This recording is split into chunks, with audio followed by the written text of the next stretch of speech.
Every language is beautiful. I love many other languages, but still there is something practical about the English language. It's easier. Yes, Master. Everywhere you go with English, you survive better. Yes. Master. And then that's number one. Number two, people have to know the allergies, the ingredients. Yes. And I scold them. I say, in the whole world, we don't only have Chinese, huh? Yes. Because I have told them a long time ago already, again and again, that we must have English in everything that we sell so that people know what it is. Yes. Right. Foreigners or outside international market. And then also recently, even I wrote a tip that if you start up a business, you should use some English so it's easy for people to know what's inside. Yes. Yes, Master. Recently even. And then they read it or they listen to it, it's for nothing. That's why I'm mad. Yes. Mostly it's like that. You can teach outside people well, but your children, they don't listen to you. Remember Noah's son? Yes. Yes, Master. He drowned because he didn't listen to his father all his life. Yes. And even in the emergency, it became a habit. Yes. And his ego just got bigger and bigger because if you're against your parents, they cannot do anything for you. Yes. If you go outside, be nasty or aggressive with other people, then they would teach you Yeah. with the same aggressive lesson. But your parents, they love you, so they cannot do much. And sometimes you win all the time, mostly. Yes. Mostly because the parents give up and whatever the children want, they let them do it. Or even just reward them with something better.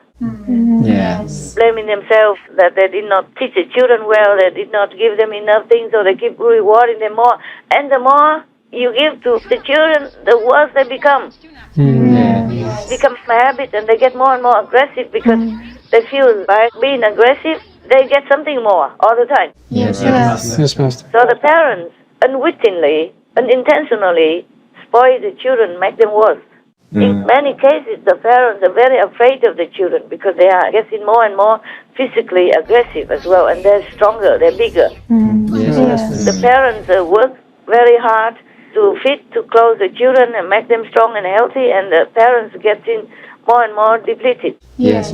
energy-wise, physically. And then, of course, the children grow bigger, stronger, more muscular, and they get very afraid of the children.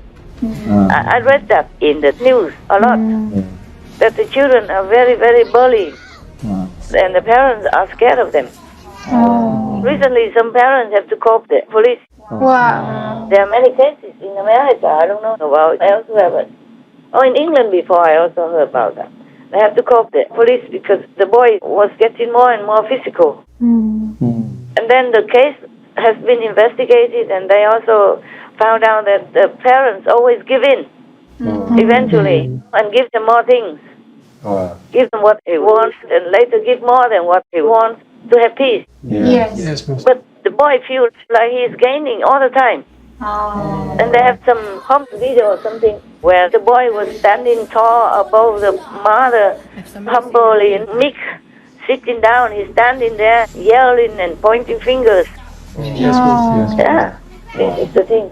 So, if you are spoiled and are given too many things by your parents, don't be proud. Don't take it for granted. One day you will have trouble. Yes. Yes, Master. Because that also is a sin by heaven's decree. Yes. You have to treat your parents filially, respectfully, and lovingly. Yes, Master. Yes. That's in the Bible. And the Buddha says it also. If you harm your parents, it's one of the greatest sins you can commit, and you will go to relentless hell. Meaning you don't have reprise. It's a very, very horrible hell. Suffering, painful. They punish you all the time without giving you a break.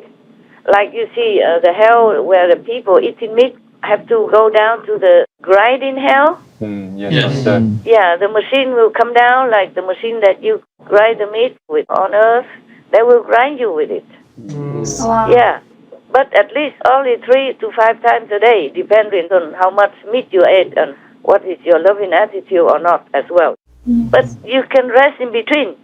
But in the relentless hell, you don't have any rest.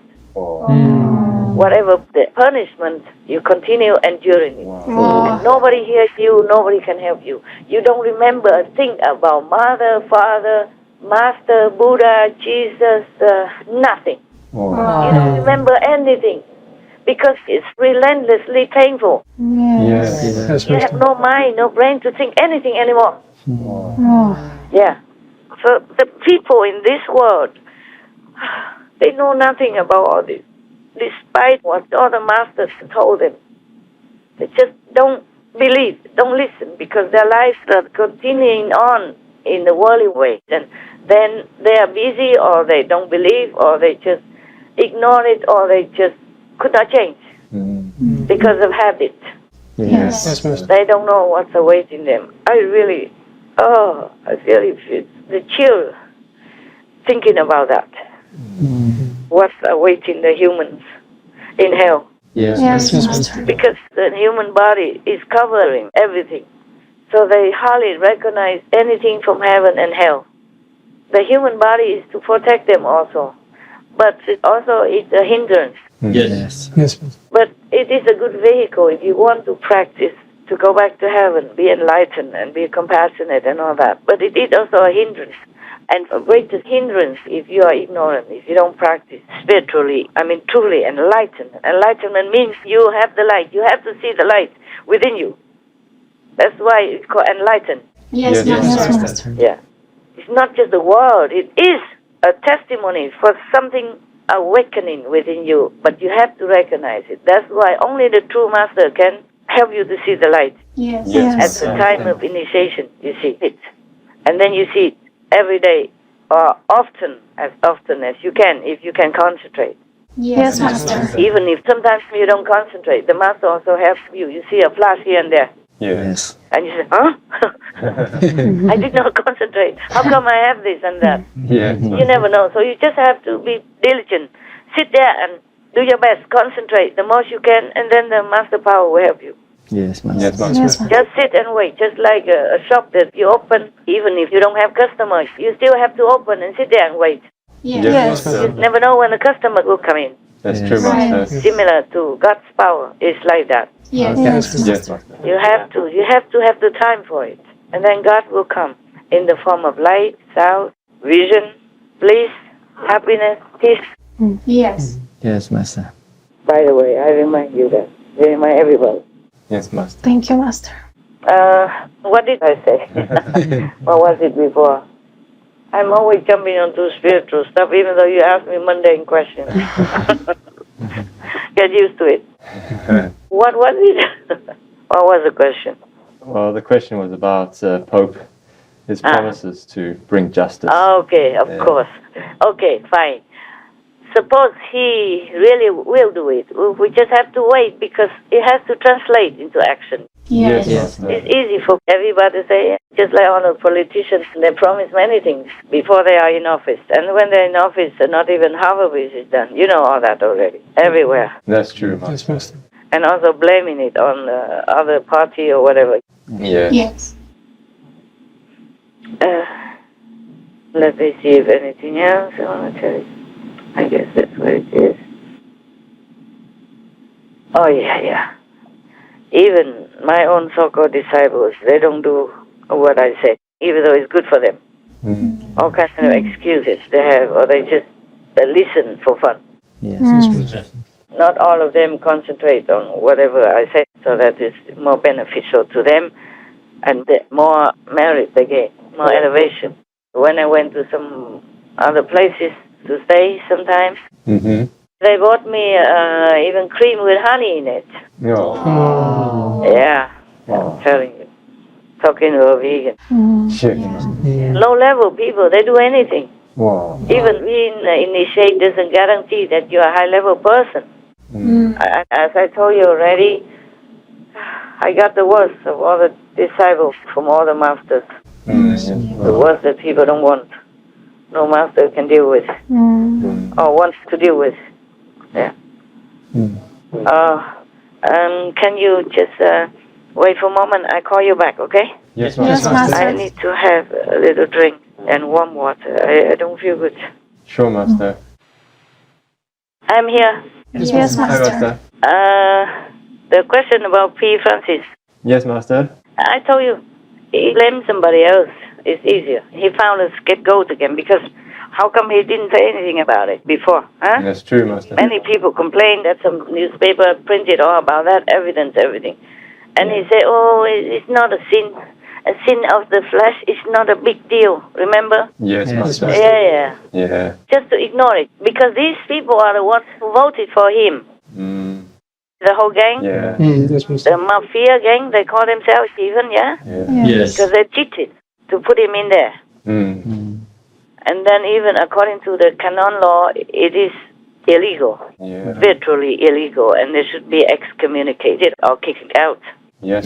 So, of course, he didn't dare to offend them. All right. Otherwise, who would support him? Who would protect him in his position?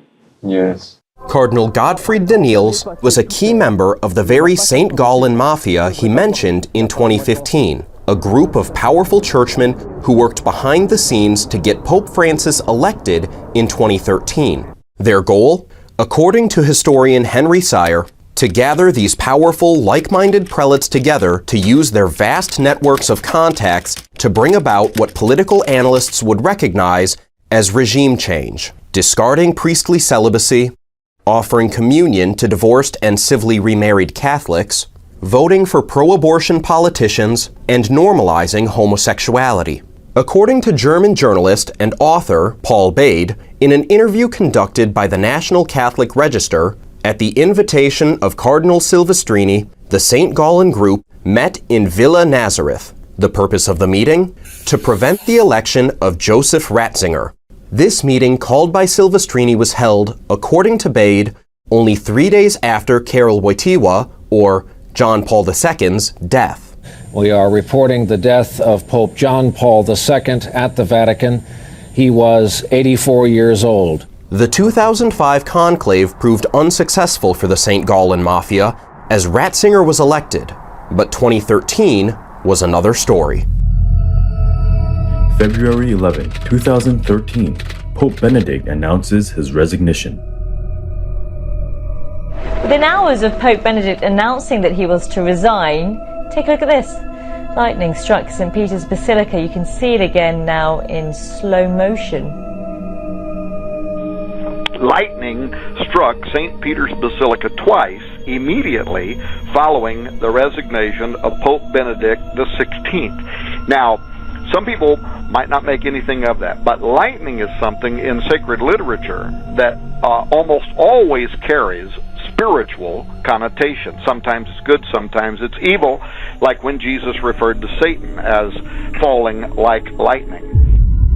So he didn't want to do anything. Now he has a scapegoat, so he said, oh, I will do it. See that? Yes. Because it was just a small diocese